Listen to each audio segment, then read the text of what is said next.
BJP সরকারের প্রথম বাজেটকে স্বাগত জানিয়ে দুর্গাপুরে মিষ্টিমুখ, উন্নয়নের আশায় কর্মী সমর্থকরা। রাজ্যে প্রথমবার বিজেপি সরকারের পেশ করা বাজেটকে স্বাগত জানিয়ে দুর্গাপুরে উচ্ছ্বাসে মাতলেন বিজেপি কর্মী ও সমর্থকরা। সোমবার সিটি সেন্টারের এডিডিএ ভবনের সামনে সাধারণ মানুষের মধ্যে মিষ্টি বিতরণ করে বাজেটের প্রতি সমর্থন জানান তারা। বিজেপি নেতৃত্বের দাবি, নির্বাচনের আগে দেওয়া একাধিক প্রতিশ্রুতির প্রতিফলন ঘটেছে এবারের বাজেটে। সরকারি কর্মচারীদের মহার্ঘ ভাতা বৃদ্ধি, আশাকর্মী ও সিভিক ভলেন্টিয়ারদের বেতন বৃদ্ধির ঘোষণা এবং বিভিন্ন জনকল্যাণমূলক প্রকল্পে বরাদ্দ বাড়ানোর সিদ্ধান্তকে স্বাগত জানিয়েছে দল। অর্থমন্ত্রী স্বপন দাশগুপ্তের বাজেট ঘোষণার পর বিজেপি নেতৃত্ব একে সাধারণ ও প্রান্তিক মানুষের উন্নয়নমুখী বাজেট বলে অভিহিত করেছেন। তাদের মতে শিল্পায়ন, পরিকাঠামো উন্নয়ন এবং কর্মসংস্থানের উপর বিশেষ গুরুত্ব দেওয়া হয়েছে এই বাজেটে।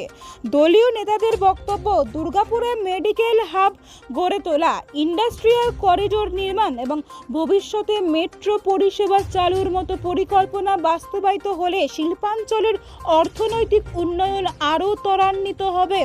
বাজেটকে কেন্দ্র করে এদিন এলাকায় উৎসবের আবহ তৈরি হয়। বিজেপি কর্মী সমর্থকদের দাবি, এই বাজেট রাজ্যের উন্নয়নের নতুন দিগন্ত উন্মোচন করবে এবং সাধারণ মানুষের আর্থ সামাজিক অবস্থার উন্নয়নে গুরুত্বপূর্ণ ভূমিকা পালন করবে।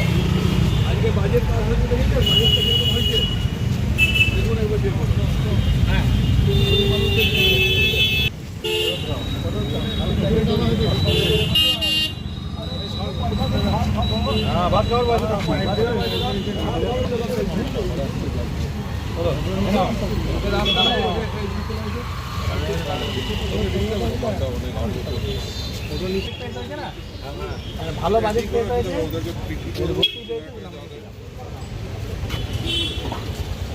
দিয়ে বেড়েছে। খবর দেখুন 20% দিয়ে বেড়েছে। মানে কি খুশি? দেখুন, আজকে গোটা পশ্চিমবঙ্গ জুড়ে আজকে সাধারণ মানুষের মধ্যে খুশির হাওয়া বইছে।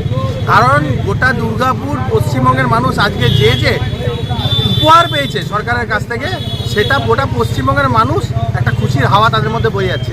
আজকে 20% ডিএ বলুন, অথবা সাধারণ মানুষ যারা আশাকর্মীরা দিনের পর দিন রাস্তায় বসে যারা আন্দোলন করতে হয়েছিল, তাদেরকে আজকে 5,000 টাকা বাড়িয়ে দেওয়া বলুন, সিভিক ভলেন্টিয়ারদের 2,000 টাকা বাড়িয়ে দেওয়া বলুন, এরকম বহু যোজনা আজকে শুরু করে দেওয়া হয়েছে। মানে স্যালারি বাড়া থেকে শুরু করে যোজনা নানা রকম শুরু হয়েছে।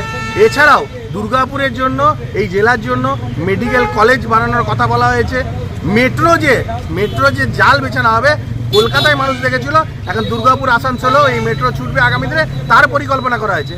সেমিকন্ডাক্টর হাব তৈরি হবে এবং গোটা পশ্চিমবঙ্গের মধ্যে এই দুর্গাপুরে ইন্ডাস্ট্রিয়াল হাব তৈরি হবে, যেটা আগামী দিনে পশ্চিমবঙ্গকে গতি দেবে, দিশা দেখাবে এবং গোটা পশ্চিমবঙ্গ ভারতবর্ষকে গতি দেবে এবং দিশা দেখাবে।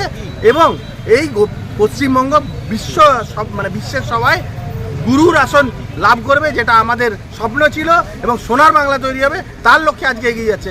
সাধারণ মানুষ খুশি, গরিব প্রান্তিক মানুষরা খুশি এবং বড় লোকের থেকে শুরু করে গরিব লোক সকলে খুশি, ইন্ডাস্ট্রি যারা চালায় তারাও খুশি। তাই সাধারণ মানুষের জন্য নয়, মানে একদম নিচ থেকে উপর পর্যন্ত সমস্ত মহলে এই বাজেট একটা প্রভাব ফেলেছে এবং আগামী দিনে যে সরকার যে কি করতে পারে, ডবল ইঞ্জিনের সরকারের কি ক্ষমতা এবং সাধারণ মানুষ তাতে কিভাবে বেনিফিট পেতে পারে, সেটা আজকে পরিষ্কার হয়ে যাচ্ছে। মানে আমরা শুধু খুশি নয়, সমগ্র পশ্চিমবঙ্গবাসী খুশি। তাই আজকে আমরা খুশিতে মিষ্টি বিতরণ করলাম। আমরা নির্বাচনের আগে যে কথা বলেছিলাম, প্রান্তিক মানুষের জন্য কাজ করব, আজকের এই বাজেট প্রান্তিক মানুষের জীবনযাত্রার মান উন্নতি করার প্রতিফলন এই বাজেটে দেখেছে। এই বাজেটে আমরা কি দেখলাম, নির্বাচনের আগে যে আমরা প্রতিশ্রুতি দিয়েছিলাম যে ডিএ বৃদ্ধি করবো, সেই ডিএ বৃদ্ধি করা হয়েছে, আশাকর্মীদের বেতন বৃদ্ধি করা হয়েছে, সিভিক ভলেন্টিয়ারদের বেতন বৃদ্ধি করা হয়েছে।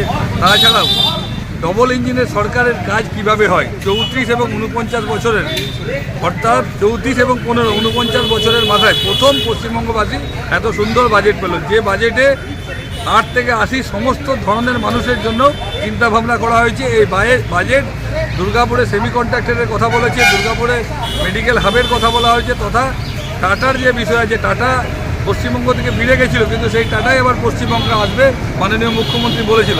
এই বাজেট সম্পূর্ণরূপে বাংলার যে অর্থনীতি, সেই অর্থনীতি আগামী দিনে ভারতবর্ষের অর্থনীতিকে জোর প্রদান করবে এই বাজেট, তারই নিদর্শন।